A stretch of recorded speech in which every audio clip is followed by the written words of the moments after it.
शर्मा जी जिलाध्यक्ष हैं। इस पूरे जितने एम्बुलेंस के कर्मचारी हैं, इनके जितने ईएमटी और पायलट हैं, इनके साथ कांग्रेस पार्टी पूरी मुस्तैदी से पूरी ताकत के साथ खड़ी है। इनकी आवाज हम ऊपर तक उठवाएंगे और निंदा करते हैं कि जो कोविड में इस देश के साथ खड़ा रहा, इस देश के बीमार उन मरीजों के साथ खड़ा रहा जिनको परिवार छोड़ना नहीं चाहता था, निश्चित रूप से इनको निकालना सरासर अनुचित है। इनको नहीं निकालना चाहिए कि ये तो अभी एक पार्ट है, ये शोषण तो झेल ही रहे थे। अभी हमने एक अपने यहाँ हमारे यहाँ जो असंगठित कांग्रेस है, उसमें हमने भी एक अभियान चलवाने का मन बनाया था। कोविड की वजह से हमने छोड़ दिया था कि जहाँ भी आउटसोर्सिंग कंपनियां हैं वो जबरदस्त तरीके से शोषण कर रही हैं अपने कर्मचारियों का। 15,000 ले रही है तो 9,000 दे रही हैं, 18,000 ले रही हैं तो 10,000 दे रही हैं। बड़े पैमाने पर ये खेल है। इसमें अधिकारी और बड़े मिनिस्टर इस सरकार के मिले हुए हैं, ये हमारा आरोप है। इसकी हम लोग पूरी जांच करवाएंगे और इनके साथ इनका जो मुकदमा लगा हुआ है वो निश्चित रूप से वापस लिया जाए, क्योंकि जो व्यक्ति इस देश के संकट के दौर में अपनी भूमिका पूरी ईमानदारी से निभा रहा हो, अगर उसके साथ ये खामियाजा अगर उसको भुगतना पड़ेगा तो निश्चित रूप से अगर अगली महामारी आएगी तो कोई व्यक्ति खड़ा नहीं होगा। और यह गलत संदेश सरकार दे रही है।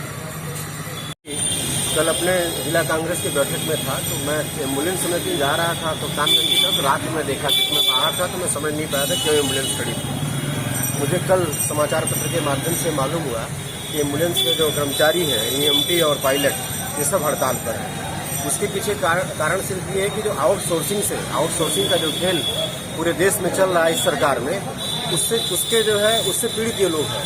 कि अभी मैं इसके पहले भी कई मामले उठा चुका हूँ आजमगढ़ जिले में, कि जब अतिक्रमण हो रहा था तब भी हमने कहा कि अभी कोविड से हमारा देश गुजरा है, सारे लोग परेशानी के दौर से गुजरे हैं। ऐसे में कोई ऐसा काम मत करिए जिससे रोटी का संकट आए। जो एम्बुलेंस का कर्मचारी कोविड जैसे महामारी में इस देश के साथ खड़ा रहा, जहां डॉक्टर्स और बड़े बड़े अपने परिवार को लोग नहीं छू रहे थे, वहां एम्बुलेंस का ड्राइवर जो है उस पेशेंट को गाड़ी में ले करके उसको उचित स्थान तक, उचित हॉस्पिटल तक एडमिट कराने का काम किया।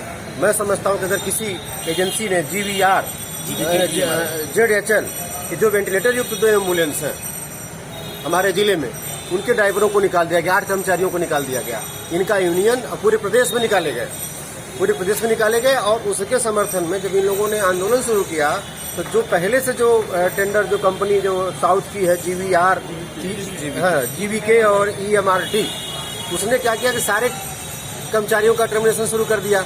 इसमें देखिए 2-3 चीजें होती जो मैं जानता हूँ। हम लोग लगातार इस सरकार पर आरोप लगाते हैं।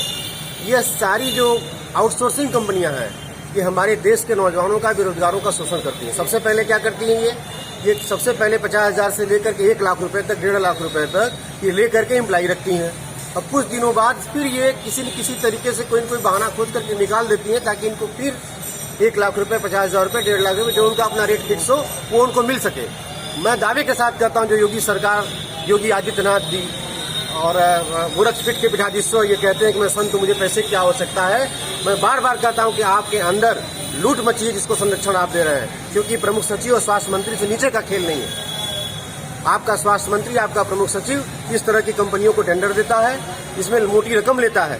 निश्चित रूप से अगर एक जिले में अगर हम 100 का एवरेज ही माने, छोटे बड़े मिलाकर के अगर हम 50 का एवरेज माने, और एम्बुलेंस का अगर 1 लाख से अगर आजमगढ़ में अगर 1 लाख रुपए लेकर कर्मचारी की नियुक्ति होती है तो कम से कम 1 करोड़ रुपए होता है।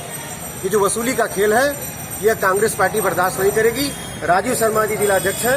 इस पूरे जितने एम्बुलेंस के कर्मचारी हैं, इनके जितने ईएमटी और पायलट हैं, इनके साथ कांग्रेस पार्टी पूरी मुस्तैदी से पूरी ताकत के साथ खड़ी है। इनकी आवाज हम ऊपर तक उठवाएंगे और निंदा करते हैं कि जो कोविड में इस देश के साथ खड़ा रहा, इस देश